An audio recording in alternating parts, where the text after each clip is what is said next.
There's a bump. Wow, I'm sure you have seen Bruno Mars in his concerts. And now, ladies and gentlemen, the one and only... Here's one bottle, one team. Make some noise. Let's clap our hands. Mr. John Paul Saron.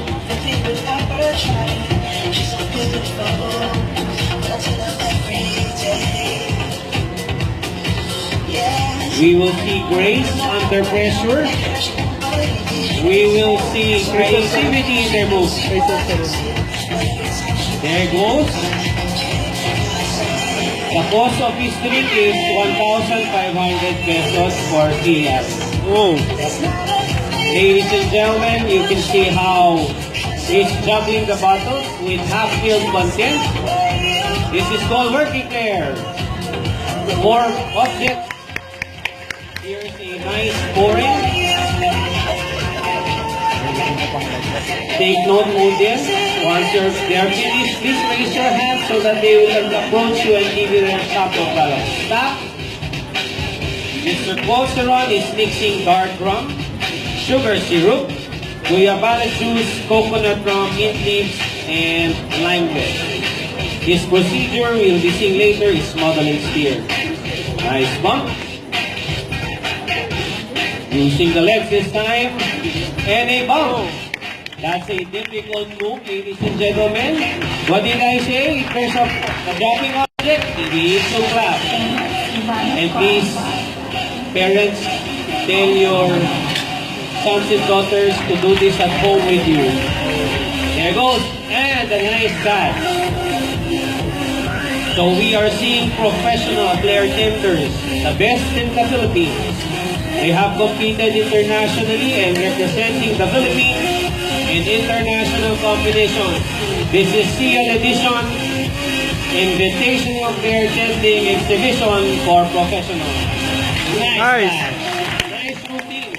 Nice smile. Nice Bruno Mars presentation.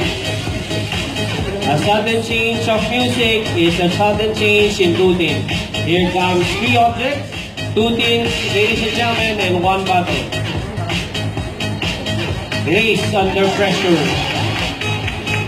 The cost of the drink, ladies and gentlemen, becomes expensive because of the presentation done. Thank you, Monan. Thank you, Tupperware, for this afternoon's invitational player tending activity. Nice stall!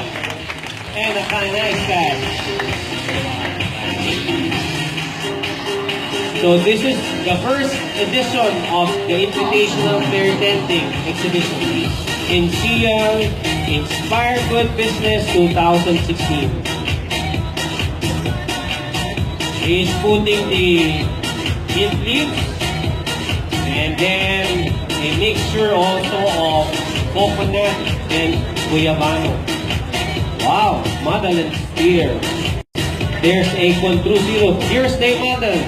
Ladies and gentlemen, take note, it's not only cooking that we crush things. We also use it in our midfield so that it will combine with our alcoholic beverages.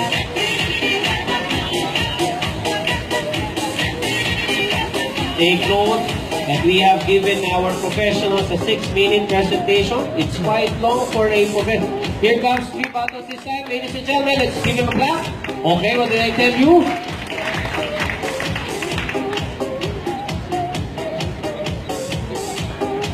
Okay, ladies and gentlemen, take note. Here's the map that is being thrown. Kaya ho mahal ang drink dahil ho ang ram ay ganyan muna ho na ibibigay bago ho ma-serve. Here's the store. Let's watch this. Here's a switch.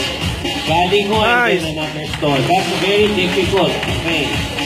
Now this time 4 bottles. Not contented with 3 bottles. An overhead. Here's ayan na ho. This is a staggered basis. Pagitan ho ng bottle. Here comes a columnar throw. Ito ay columnar gumagawa staggered. And then finally, here's a stall, an elbow, and an arm stall, and a handstand.